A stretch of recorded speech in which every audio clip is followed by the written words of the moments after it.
하나님은 민족의 암흑기에 예레미야를 하나님의 사람으로 선택하였습니다.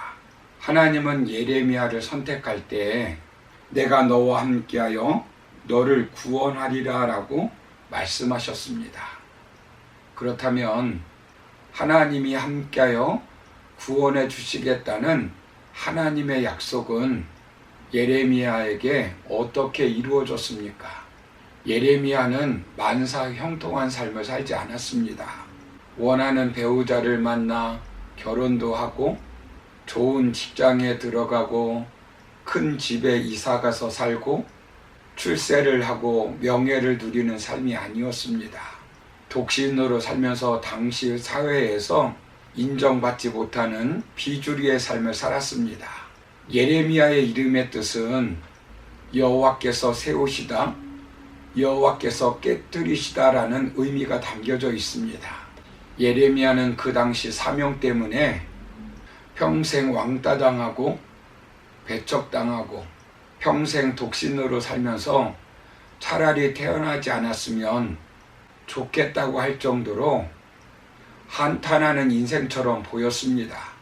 예레미야는 자신의 인생이 얼마나 고달팠던지 예레미야 애가 3장 18절에서 이렇게 고백하고 있습니다.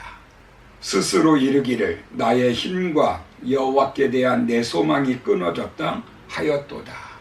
예레미야 선지자는 자신의 상황을 보면서 스스로 생각하는 것입니다. 나의 힘이 끊어졌다. 하나님도 소용없어 라고 생각하는 것입니다. 제사장의 아들로 태어나 평생 독신으로 살면서 오직 하나님께서 함께 하신다는 말을 믿고 살았는데 나라는 망해버렸습니다. 매국노 취급을 받으며 하나님의 말씀이 불태워져도 감옥에 가두어 버려도 다시 체포되어 구타당하고 감옥에 갇혀도 미친 사람처럼 하나님의 말씀을 전했는데 그 결과는 내 고초와 내 재난뿐이었습니다. 무엇이 그를 그렇게 절망하게 했습니까?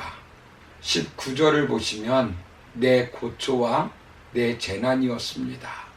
고초와 재난 가운데 계시는 하나님을 보지 못하고 고초와 재난에 집중한 것입니다. 그것에 노예가 되어버린 것입니다. 우리가 심각한 질병에 빠져버리면 함께 하시는 하나님을 바라보지 못할 때가 있습니다.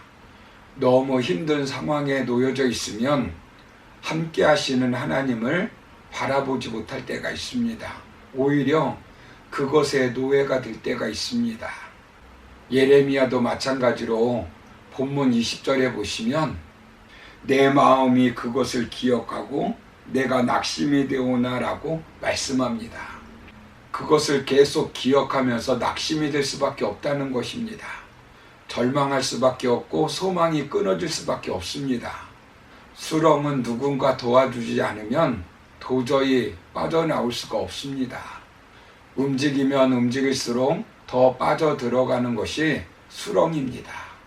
그렇다면 하나님이 함께 하시는 것을 보지 못하고 예레미야 선지자를 절망하게 만든 내 고초, 내 재난은 구체적으로 무엇이겠습니까? 3장을 보시면 구체적으로 잘 나와 있습니다. 바벨론에게 나라가 망했습니다. 민족의 고난과 자신의 고난을 일체화시켜서 말하고 있습니다. 먼저는 심각한 고난에 처한 것입니다. 어둠 가운데 처했다고 고백합니다. 2절을 보시면 나를 이끌어 어둠 안에서 걸어가게 하시고 빛 안에서 걸어가지 못하게 하셨으며 라고 말씀합니다. 잠시가 아니라 죽은 지 오래된 사람같이 오랫동안 흑암 가운데 거하게 하셨다고 말합니다.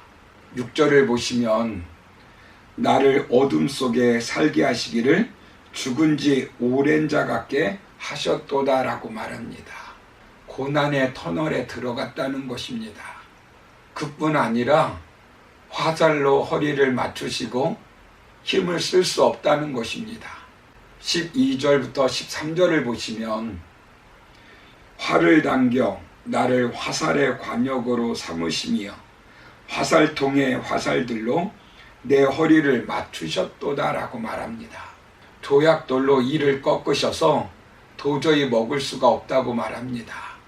16절을 보시면 조약돌로 내 이들을 꺾으시고 죄로 나를 덮으셨도다라고 말씀합니다. 얼마나 심각한 육체적 고난에 있는지를 말씀하고 있는 것입니다. 그런데 이 고난을 피할 길이 없다는 것입니다. 두 번째는 해결할 수 없는 절박한 상황입니다. 쓴 것으로 배불리시고 쑥으로 취하게 했다고 고백하고 있습니다. 15절을 보시면 나를 쓴 것들로 배불리시고 쑥으로 취하게 하셨으며 라고 말씀합니다. 얼마나 고통스러운 삶을 살았는지를 고백하고 있는 것입니다. 고통과 수고를 쌓아 자신을 가두었다고 고백합니다. 5절에 보시면 고통과 수고를 쌓아 나를 애우셨으며 라고 말씀합니다. 세 번째는 그렇게 의지했던 하나님마저도 기도의 응답마저 하지 않고 도리어 맹수처럼 대하셨다는 것입니다. 8절을 보시면 내가 부르짖어 도움을 구하나 내 기도를 물리치시며 라고 말씀합니다. 아무리 기도해도 응답이 없다는 것입니다. 오히려 기도를 물리쳤다는 것입니다. 도리어 하나님은 오히려 곰과 사자처럼 대해 주셨다는 것입니다.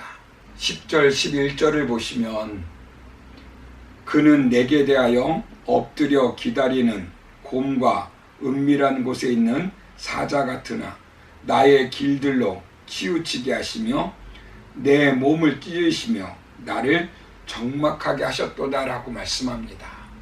네 번째는 백성들은 그를 조롱합니다.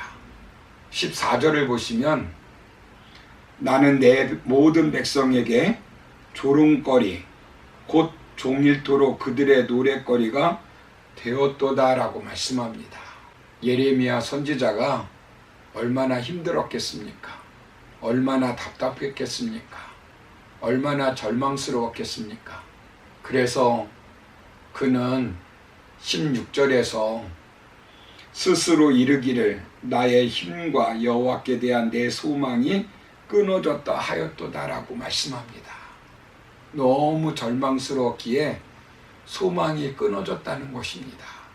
사랑하는 성도 여러분, 상황이 너무나 힘들고 어려우면 함께 하시는 하나님을 바라보지 못하고 절망할 수 있습니다.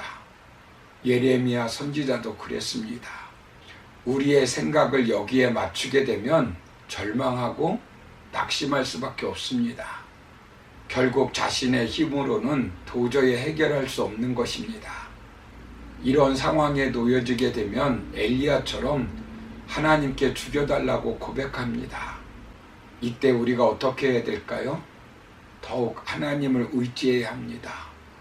더욱 하나님을 바라보아야 합니다.